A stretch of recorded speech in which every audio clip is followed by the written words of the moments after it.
سلام رفقا، خیلی خوش اومدین به یک جلسه دیگه از دوره آموزشی استیت منیجمنت جت ایکس با کانال آموزشی نووا. توی این جلسه مفصلی رابط کاربری صفحه سینگر مقالات خودمون که جلسه قبلی کنترلر رو پیاده سازی کردیم رو پیاده سازی بکنیم.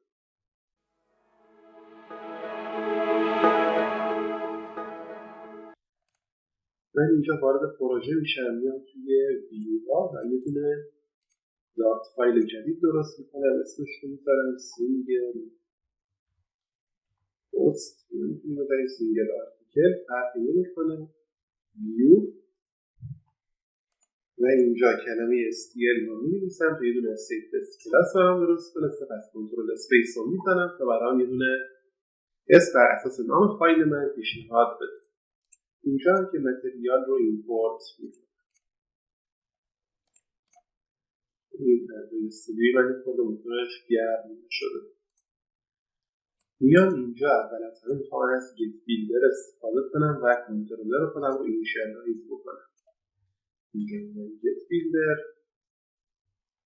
نوع کنترلر خودم رو مشخص میکنم، میگم از نوع سینگل پست کنترلر باشه. پست کنترلر میام اینجا بیلدرش رو خالی میذارم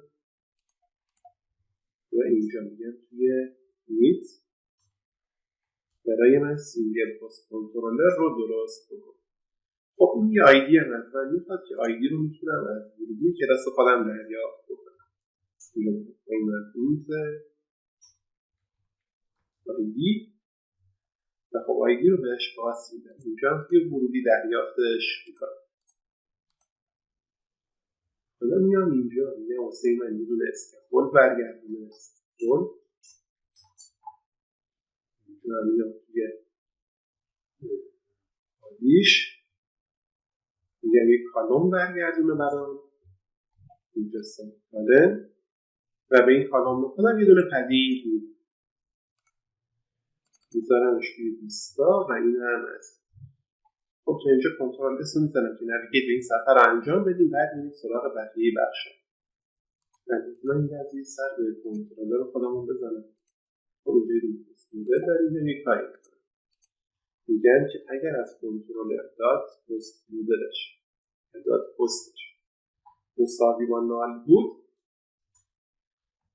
اینجا میگم اگر نه، میگم اگر نال بود بیاد توی سنتر یه دونه سیرکولار پروگرس ایندیکیتور واسه من نمایش بده. خیلی خوب، حالا میام توی هوم ویو، اینجا که این مقالات رو داریم نمایش میدیم. لیست مقالات خودم رو پیدا میکنم. خب اینجا بچه یه دونه پست آیتم ویجت داشتیم که این مقالات رو نشون میدن. میتونم بیام اینجا اینو رفتش کنم توی جسچر دیتکتور. جسچر دیتکتور بعد اینجا میام توی آنتر و میگم get to navigate کن صفحه سینگل پست ویو.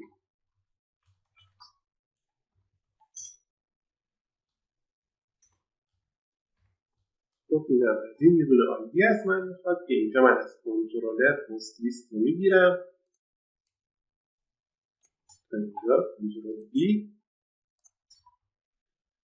و بعد اینجا میگم ایندکس فعلی رو بگیر و آیدیش رو به هم بده.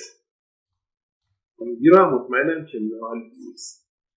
خب کنترل اس بریم با هم تست کنیم ببینیم اوکی هست یا نه. که یه لحظه اینجا این متد پست رو فعال نکردیم. میام اینجا میذارمش توی آن اینیت همین کنترل. اینجا میگم آن اینیت پاک میکنم. اینجا یک پست رو صدا میزنم. خیلی خوب، یه بار دیگه کنترل اس و حالا میریم که تست بکنیم.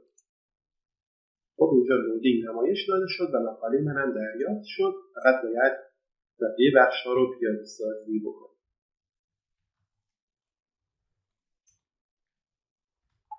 اولین چیزی که میخوام اینجا نمایش بدم بچه‌ها عکس خود مقالم هست. اینجا از کلاس لوگ نتورک ایمیج استفاده میکنم. لوگ نتورک ایمیج البته کاستم لوگ نتورک ایمیج.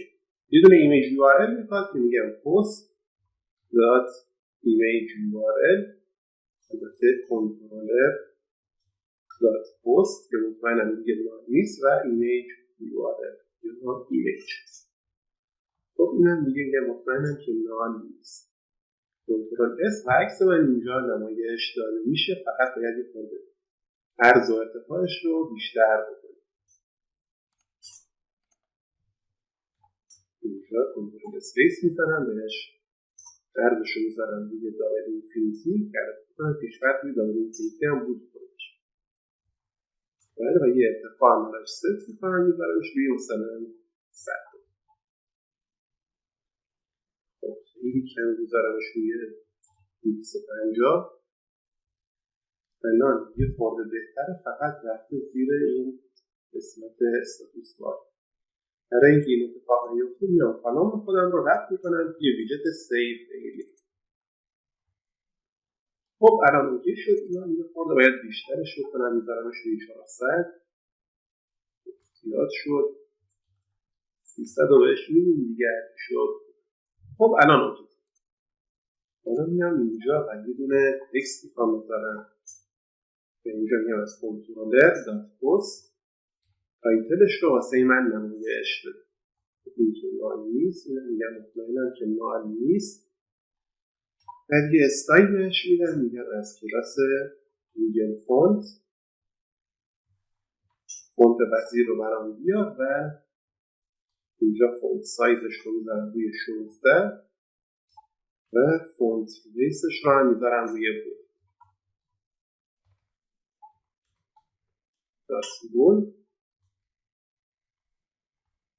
خب این از این. اینجا باید سایز باکس هم قرار بدم. میگم سایز باکس، اینجا کاما و ارتفاعش رو روی 16 تا تنظیم میکنم.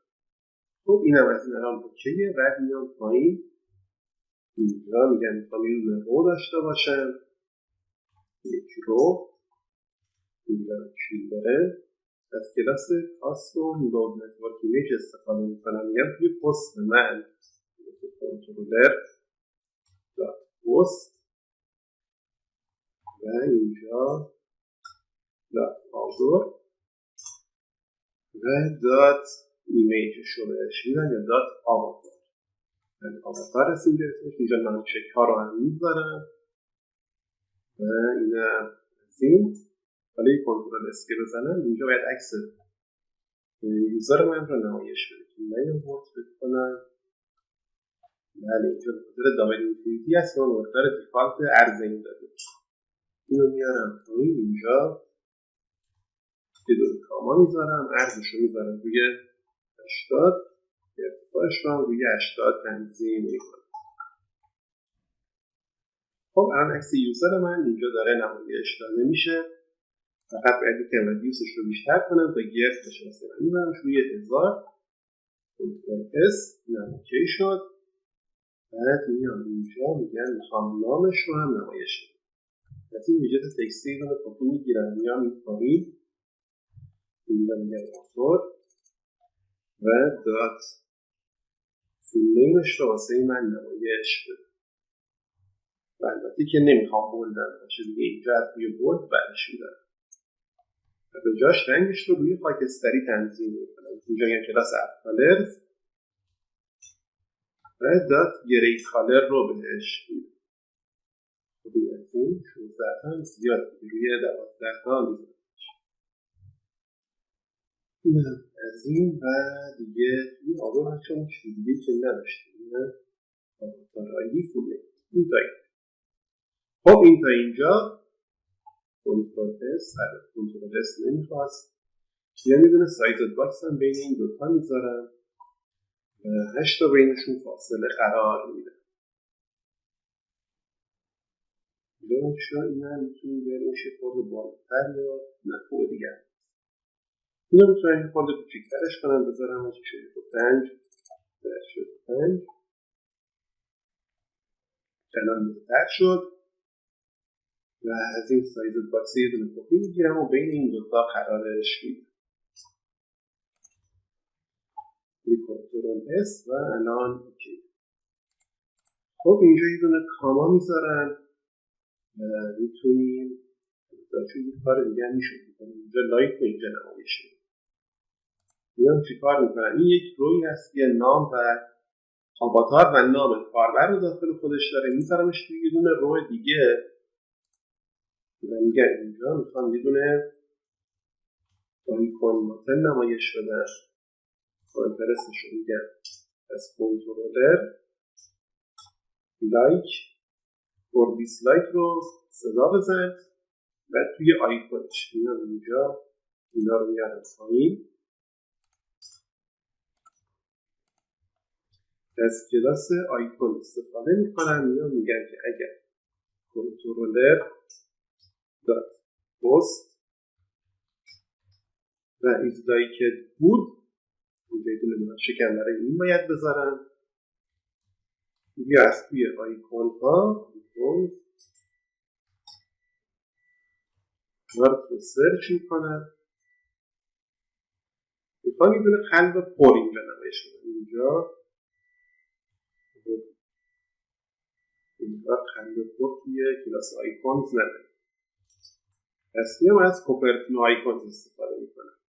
کوپرتینو آیکونز ایمپورتش باید بکنیم. اینجا داد اینجا اینو میذارم و میگم در غیر این صورت از اینجا یه کپی میگیرم میذارمش اینجا و میگم قلب خالی رو نمایش بده. حالا من این از این میارم پایین، واسه رنگش هم از همین شرط استفاده بکنم. اینجا کاماش رو میذارم یا میگم کالر، این شرط هم کپی میکنم تا اینجا، میگم که اگر لایک شده بود یا از رنگ قرمز استفاده کن، کالر دات رد، در غیر این صورت از رنگ خاکستری استفاده بکن. کنترل اس و این هم از این یه بار تستش کنیم و این بلش هم درست کار میکنه یا نه. من روی این میزنم. خب میبینید که مقاله من لایک شد. حالا بهتره که یه دونه لودینگ هم به جاش نمایش بدیم. یعنی این هم که همین جلسه پیاده سازی میکنیم، فقط الان کافی من بیان اینجا مین اکسسش رو روی space between تنظیم میکنم. اینجا مین اکسس alignment dot space between و اینم از این. الان توی مقاله خودمون لایک یا دیسلایک بکنیم. خب حالا دیگه فقط اینجا بچه‌ها محتوای این متن مقاله خودمون رو اینجا نمایش بدیم. اینجا یه دونه تکست میخوام داشته باشم که از کلاس کنترلر پست که نال هم نیست و کانتنتش رو واسه من نمایش بده. اینجا کنترل اس و میبینید که به مشکل آورفلو میخوریم. برای اینکه به مشکل آورفلو نخوریم میتونید خیلی راحت بیایم اینجا و کالم خودمون رو رفت کنیم توی یه ویژت دیگه به اسم سینگل چایلد اسکرول ویو. سینگل چایلد اسکرول ویو این ویژت به صفحه من قابلیت اسکرول شدن رو میده و دیگه به آورفلو نمیخوره. اینجا کنترل اس و همونطور که میبینید الان به راحتی میتونم صفحه رو اسکرول بکنم. این پایین خود متن خودم رو مرتب میکنم، بهش میگم که یه دونه استایل میخوام داشته باشه. اینجا اینا رو میارم پایین، یه دونه کاما اینجا میذارم، میگم استایل از کلاس گوگل فونت دات وزیر رو انتخاب میکنم، میگم میخوام توی فونت سایز 12 باشه یا 14 بهتره. یه دونه رنگ خاکستری بهشون میدم دات گری. خب این از این 14 انگار زیاد بکنم روی 12. خب الان بهتر شد. یه دونه سایزد باکس باید اینجا قرار بدم من. اینجا سایزد باکس ارتفاعش رو روی 12 تا میذارم. خب این الان خوبه، فقط باید یه کار دیگه هم واسه تکست اینجا بکنیم. من میام اینجا تکست الاینش رو میذارم دیگه تکست الاین